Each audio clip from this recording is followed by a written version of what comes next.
when I brought John's forgotten contract to his office. I stumbled upon the new intern assistant Ivy emerging from his private room with flushed cheeks and disheveled clothes. "Mrs. Wilson, it's not what you think." The AC was acting up. Her trembling voice faltered as I glanced at the thermostat displaying a crisp 72 degrees Fahrenheit. After John finished signing, I remarked pointedly, "Interns these days lack professionalism. She needs proper training." His pen stilled. "Hire whoever you prefer. Fire her if you want, she's replaceable." After Ivy's termination, desperate to fund her mother's medical bills, she fell victim to a scam forcing her into nightclub work. Harassment followed, along with compromising videos leaked online. When she climbed the corporate rooftop to end her life, public outrage branded me heartless. John canceled an executive summit to personally carry her down 32 floors, cradling her bruised body to our home. "Why?" I demanded. He tended to Ivy's wounds without looking up. "You caused this mess, Emily. Ivy needs the master bedroom to heal. Move your things downstairs tonight. Switch her bedding to silk, her skin sensitive, and light the lavender essential oil. Nightmares plague her." Ivy's tear-streaked face nestled against his chest, purple fingerprints stark on her wrists. His jaw tightened at the sight.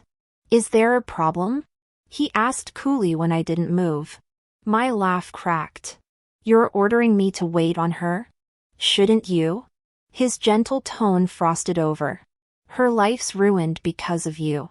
This apology doesn't begin to atone for her suffering. Cooperate, Emily, if you still care about being Mrs. Wilson." The title pierced like shrapnel. Memories surged. John, 22, wild roses in hand, eyes blazing. "I don't want a Mrs. Wilson. Marry me, Emily, because you're you, irreplaceable." His palms sweated against mine, voice quivering with teenage fervor. "I'll love only you. Always." 7 years of marriage. 6 since that vow. When did devotion become obligation? "I owe her nothing," I stated coldly. "She chose her path after being fired." The words jolted Ivy awake. She scrambled to kneel, forehead smacking marble. "Please, I'll disappear." Blood trickled as she forced a grotesque smile. "Delete those videos, the men you hired, it hurts so much." John's grip on her shoulders turned lethal. "Is this true?" Ivy trembled, darting panicked glances between us. "And no, Mrs. Wilson's been kind." The sob lodged in her throat betrayed the lie. I watched, detached, as my husband's faith in me shattered with every hiccuped denial. John had made up his mind. When he lifted his gaze, the last trace of tenderness vanished from his eyes. "Apologize." I suddenly laughed, my eyes brimming with sorrow. "John, what right do you have to demand this? As my husband? Or as her lover?" He paused, his expression unreadable. "Emily, you've crossed the line. Adults face consequences for their mistakes. Since you refuse to be reasonable, have it your way." Without hesitation, John carried Ivy away, leaving me staring at his retreating back. I stood frozen long after they'd gone, watching the man I loved stop loving me. Yet I couldn't bring myself to turn away as effortlessly as he had, free to love someone new. All that remained was the crushing weight of obligations and monotonous days, invisible shackles tightening with each sunrise. This wasn't the first time. There'd been the foreign girl from the cruise ship encounter, though their brief fling hadn't lasted long enough for deeper involvement. Then the nanny who deliberately styled herself to resemble me, right under my nose. Each time, I'd tilted the scales in his favor without him uttering a single excuse.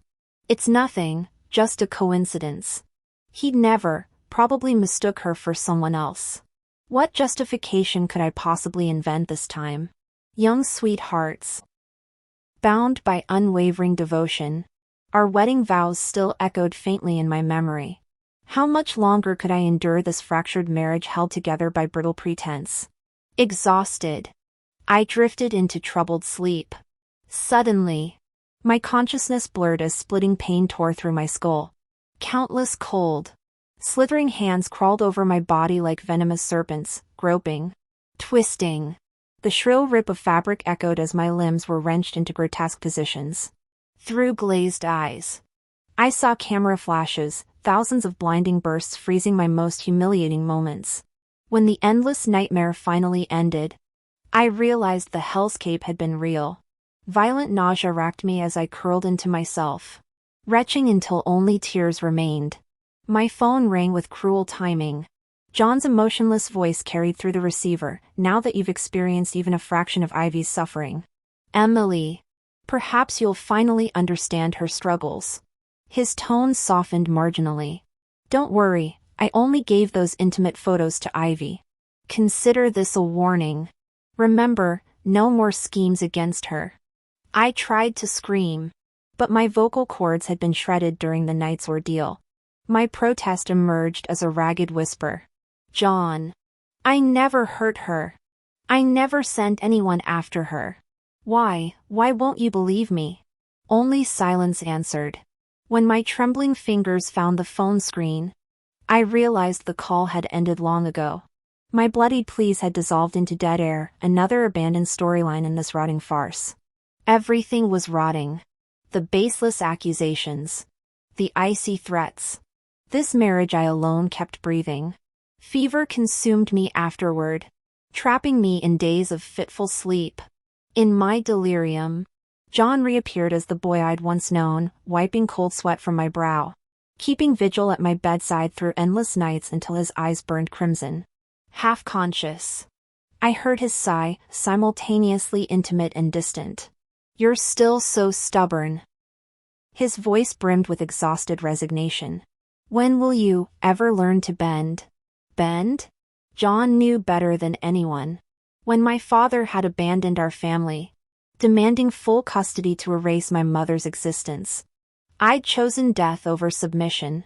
I remember the biting wind on the school rooftop that day. One foot suspended over emptiness, ready to become a vengeful spirit haunting the happy family built on my mother's anguish. It was John who called out to me. When I turned, he seized my wrist with desperate strength. I collapsed into his warm embrace and asked, "It's 1 o'clock in the morning. Why aren't you asleep?" John held me tightly, his entire body trembling, eyes filled with post-traumatic fear. His voice shook with tears. "I dreamed you left me. Emily, don't die. Believe me, I'll never cheat. We still have a future. Please don't." I believed him. Then the dream shattered. The water by my bedside remained warm, proof John had cared for me these 3 days. Perhaps haunted by memories, I suddenly burned with the need to confront him. Struggling upright, I pushed open the bedroom door only to freeze. "Stop running, John." My voice cracked. "I know you want me. Is that why you never touch me? Do I disgust you now?" Ivy knelt shirtless at John's feet, fading red marks tracing her skin like obscene calligraphy. She gazed up through lowered lashes, hands drifting to cover her breasts. "When those men violated me," her breath hitched dramatically, "I survived by imagining their faces were yours. I know I'm soiled goods, but I never dared hope for more than one night with." John's mouth crashed onto hers. "You don't get to die without my permission," he growled, pupils dilated with lust. "I told you I'd take responsibility for her mistakes." The wet sounds of their coupling echoed through the empty living room. Bile rose in my empty stomach. I shut the door, sliding down until cold tiles bit through my nightgown. So this was John's true nature, not my savior, but some white knight complex made flesh. 13 years of shared history collapsed into leaden numbness. The truth I'd refused to acknowledge, whatever love existed between us had long since turned to ash. I opened the corner safe, typing our anniversary date. The lock clicked open to reveal signed divorce papers, his hollow wedding vow turned final joke. Perhaps the ending had been written long before I stopped pretending. Next morning, Ivy practically vibrated with glee confronting me. Feeling better, Mrs. Wilson? Her saccharine tone dripped venom. Pity John's already had his fill. I glanced at the bruises she flaunted. Keep him. I'm done. Her mask slipped. Still playing the dignified wife? Your precious husband's been mounting me for weeks. She leaned closer, breath hot against my ear. Those photos, the ones where you're spread open like common trash, such artistry shouldn't go to waste. My phone exploded with notifications. The top trending hashtag flooded with comments. Holy shit, that's the Wilson wife.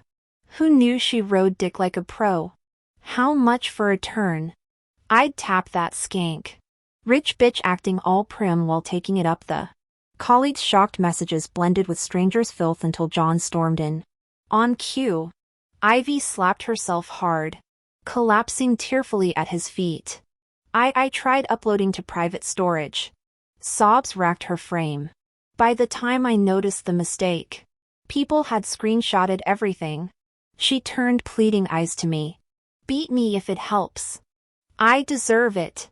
John's gaze swept between us, jaw tightening. Ivy's trembling fingers crept toward his belt. After all, I've long been tainted. No one cares if I live or die. And the only thing of value left is this wretched life. Mrs. Smith. Take it if you want.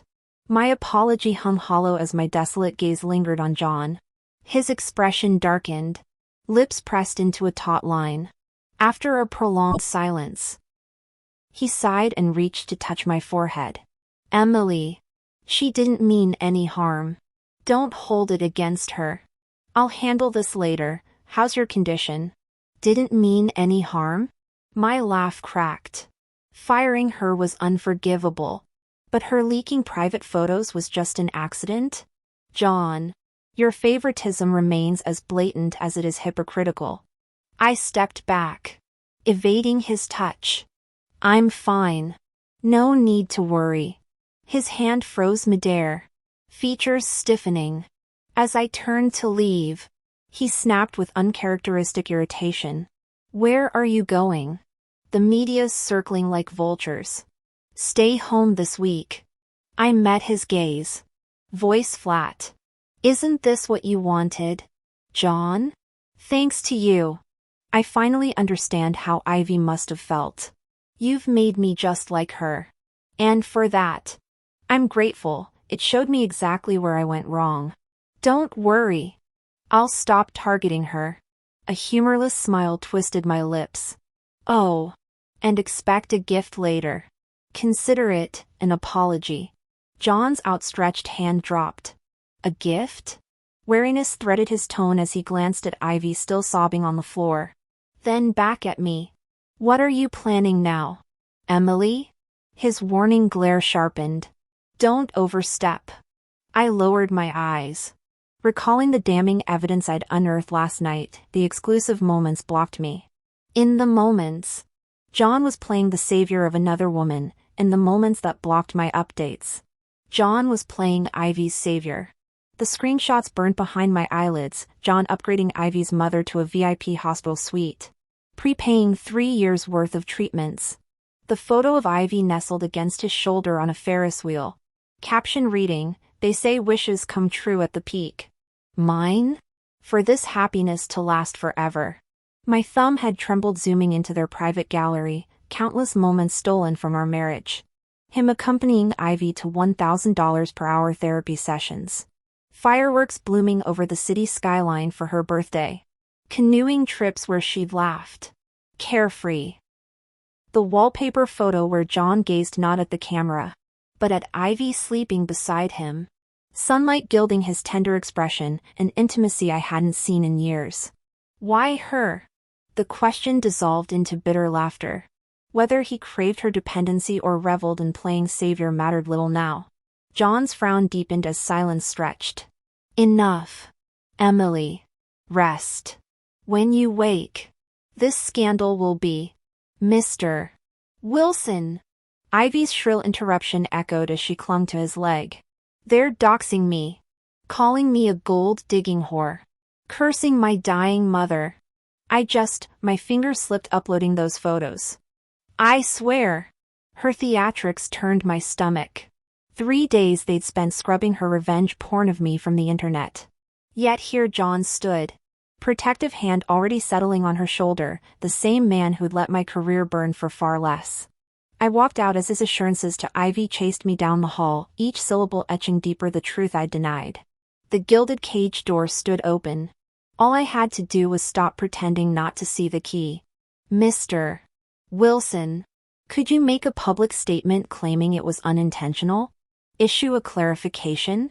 That would indirectly confirm the authenticity of those photos. As my legal husband, helping Ivy would mean trampling my dignity into the dirt. I looked up at John, waiting to see his decision. John clenched his fists, jaw tight with hesitation. Silent tears streamed down Ivy's youthful, delicate face, a sight that would soften any heart. After a prolonged silence, he turned away sharply. No. Emily remains my wife regardless. You were clearly in the wrong here. Before anyone could react, Ivy sprinted to the balcony. If my death will make things right, she cried dramatically. Leaping from the second floor, she deliberately aimed for the swimming pool below. Her parting whisper carried theatrically, "Forgive me for troubling you, Mr. Wilson." Ivy! John's anguished shout echoed as he rushed to the pool. I coldly observed the spectacle, her calculated plunge ensuring minimal injury. He carried the whimpering Ivy past me, pausing abruptly. "Wait here, Emily," he pleaded with unfamiliar vulnerability. "I'll take her to the hospital. Promise you'll stay?" I smiled serenely and nodded.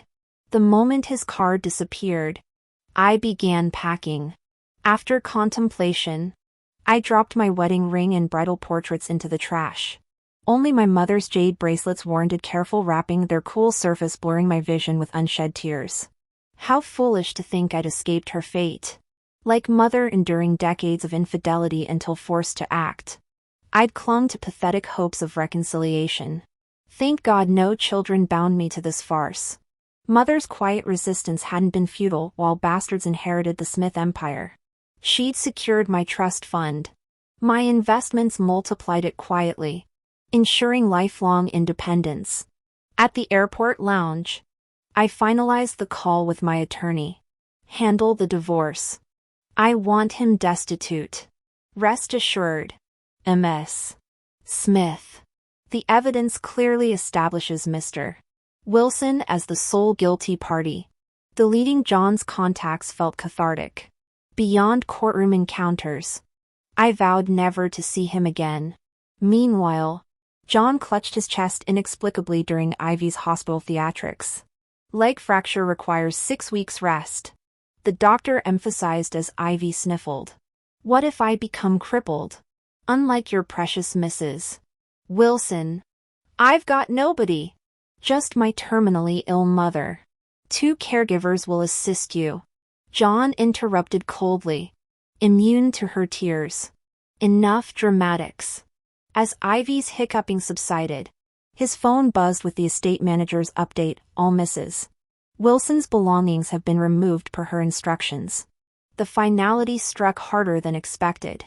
John issued a public statement under his name to clarify that all leaked photos were AI-generated fabrications, emphasizing someone had hacked Ivy's account to spread misinformation. He warned of legal consequences for further defamation. After handling the crisis, he massaged his temples exhaustedly. The emergency had left no room for perfect solutions earlier. Ivy's eyes blazed with barely contained resentment as she tugged at John's sleeve in the hospital corridor. "I'm terrified being alone here tonight," she whispered with calculated fragility, her plea laced with suggestive undertones. "After last night, I just can't sleep without you anymore. Please stay?" He nearly acquiesced until the memory surfaced, Emily lying feverish and frail in their bedroom while he'd surrendered to passion mere walls away. Unfamiliar guilt constricted his throat as John abruptly pulled free. "I have to go." The Lamborghini's engine roared to life. He dialed his assistant while driving past his usual cigar lounge, an uncharacteristic softness coloring his commands. Order Emily's favorite hazelnut mousse cake from La Maison, half-sugar version. I'll pick it up in 20 minutes. He crept into their penthouse holding the pastry box, lingering at their bedroom door like a trespasser. Moonlight revealed freshly pressed linen without a single crease. The walk-in closet gaping empty save for his own suits. His knuckles grazed the mahogany panel. Emily? I brought dessert. Let's share it like we used to. Silence. The cake box slipped from his hands when he barged in, its cream bear topper smearing across marble tiles as he stared at the nightstand. Their wedding bands gleamed atop discarded marriage certificates in the wastebasket. Check all our properties. Every gallery she curated, the Hamptons Beach House, the... John's voice cracked as he gripped his phone, veins protruding. Tell her this childish tantrum stops now. She'll... The assistant waded through heavy breathing. Forget it. John slumped against the cold floor, tracing the engagement diamond's prongs. Just ask her to come home. Tell her I'm waiting. The doorbell chimed as he hung up. He nearly tripped sprinting downstairs. Ty Askew and eyes desperately hopeful, only to freeze at the deliveryman's clipboard. Package for Mr. Wilson from Ms. Smith. The courier scanned the barren foyer. Requires signature for these divorce papers. John's face was ashen with fury when he tore open the envelope and saw the color-printed divorce papers. His legs nearly gave out. The slightly immature handwriting.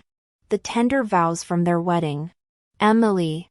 I can't promise the future. But if I ever fail you, take these signed papers and fly far away. I'll never blame you for leaving, only hate myself for hurting you. He remembered everything now. John's hands trembled violently, silent tears dripping onto the documents. How could he have forgotten? Beside the papers lay a USB drive. Surveillance footage clearly showed Ivy soliciting the club manager after getting fired, diving into quick money schemes through role play with clients. Those leaked videos exposed how her tears and resistance were merely part of the act, performance tools to frame him after exposure. The door swung open as Ivy wheeled herself in, feigning distress. Mr. Wilson. Those nurses bullied me. Crash! A glass shattered against her temple. Warm blood trickled through her fingers as she screamed. Before she could react, John's hand closed around her throat, lifting her wheelchair-bound body effortlessly. Know the price of lying to me? His obsidian eyes held glacial calm. Don't worry, I'll make sure you experience every flavor of your games. The Mediterranean breeze carried salt through my rented seaside villa.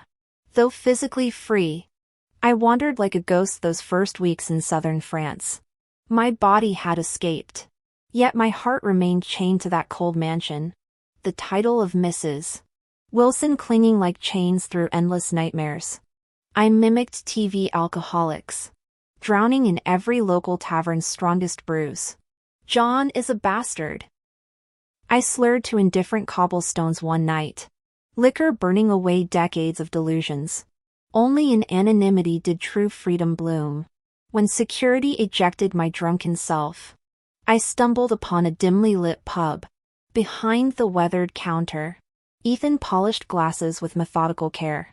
Last call, he warned, yet mixed me a golden-hued cocktail bursting with citrus notes. Perfect. I sighed, the bittersweet tang awakening something long dormant. Ethan shrugged. Shame we're closing tomorrow. My pulse quickened. Years of playing society wife had buried my investor instincts. But now, what if I changed that? I blurted, fingers brushing my trust fund app. The numbers glowed, freedom quantified. Under amber lights, we debated business models until dawn. By sunrise, the former Mrs. Wilson had become lead investor of Le Phoenix, a phoenix rising from ashes. Just like its new owner, he lacked capital and modern marketing strategies, while I had experience and resources. After several days of discussions, We quickly finalized our partnership. As I signed the contract, that long-lost sense of control over my own life, belonging to Emily rather than Mrs. Wilson, began to resurface. Suddenly, the doorbell rang. John strode in, bringing a chill with him. He glanced at Ethan with an inscrutable smirk before locking his icy gaze on me. "Emily," he said, voice frigid. "Since when did you develop the taste for this type?" Running off to this backwater town to mingle with some dive bar owner? If you're trying to provoke me, you should at least show some restraint." Tension thickened the air. Ethan frowned and instinctively stepped between us. I shook my head, meeting John's stare without bitterness or sorrow, only absurd amusement. "You must have gone through great lengths to track me down here," I remarked. "Funny how panic only sets in after you've lost something. Belated affection is more repulsive than flies." I took a sip of wine, tone deliberately flat. "Do I know you? Who I fancy? Where I invest? How I live my future?" I swirled the glass, dragging out the words. "Since when does any of that concern you?" Ethan tactfully withdrew to give us privacy. Once alone, John's cold facade shattered. His fists clenched, eyes red-rimmed. "What's this supposed to mean?" he rasped. "You'd speak to me like this over some stranger?" "I believe my attorney already informed you about the divorce proceedings," I said coolly. "You're the stranger here now. I won't accept it." John lunged to crush me in a desperate embrace, voice breaking. "Don't do this. Divorce was never an option. I'm sorry, I misunderstood you. Let you suffer. But I've handled Ivy. Shipped her off to Southeast Asia. She'll never trouble you again." His pleading eyes searched mine. "Does that satisfy you? I swear nothing like this will ever happen again. Please, come home." I shoved him away, wiping my hands in disgust. "John, we should have ended the moment you cheated." He forced a shaky smile, desperation oozing from every word. "People make mistakes. Emily. I admit I neglected you. Fell into common temptations. But I'm repentant. Let me make amends. Withdraw the divorce petition, and I'll transfer all Wilson Group shares to you. Name your terms, anything, just give me another chance." His voice softened, gaze hungry. "We'll rebuild our life. Have another child. I'll be the father you deserve. Tell me, what can I do to earn your forgiveness?" I laughed hollowly. "Actually, there is one thing." Leaning closer, I whispered, "Drop dead, John. Then I'll forgive you." He shattered his wineglass without hesitation, pressing the jagged shard to his throat. It hovered a hair's breadth from his artery. "Why aren't you stopping me?" he choked out, raw betrayal twisting his features. "You truly want me dead? Hate me this much?" "Emily, it was one affair. Does 13 years together mean nothing? One affair?" I snapped, voice rising. "How convenient. Where was this devotion when you ignored me to coddle Ivy? When you played doting boyfriend in her social media posts? When you silenced me to protect her reputation?" My nails bit into my palms. "Your pathetic attempts at amends, the shares, the baby talk, this theatrical suicide are just vomit-worthy performances of guilt. Seems you've forgotten more than broken vows. John, what about that cruise ship fling? The live-in maid? Serial cheaters don't get to play heartbroken hero." The words I'd swallowed countless nights finally tasted sweet. "People change. The boy who loved me died years ago, you just didn't notice the corpse rotting in his place." Finally, I managed to spit out the words I'd been choking on all along. "Emily, I was wrong. I was so wrong." John's face turned ashen, his eyes bloodshot as he rasped, "I swear I'll never do it again. Just give me one more chance. I can't imagine living without." I walked away without answering, pausing beside his trembling frame. I said flatly. It's over, John. I don't love you anymore. When the divorce finalized, he left the marriage with nothing. John didn't contest the terms, secretly transferring all assets to me anyway. Too busy expanding my brewery to argue. I donated everything to charity rather than keep his guilt-ridden compensation.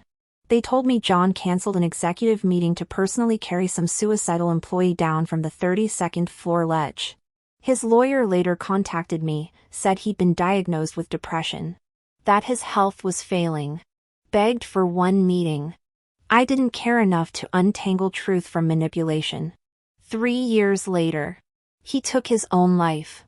I stared at the cloudless sky until my stinging eyes dried. For just a moment, I saw him again, that vibrant boy who'd once raced through autumn leaves with me.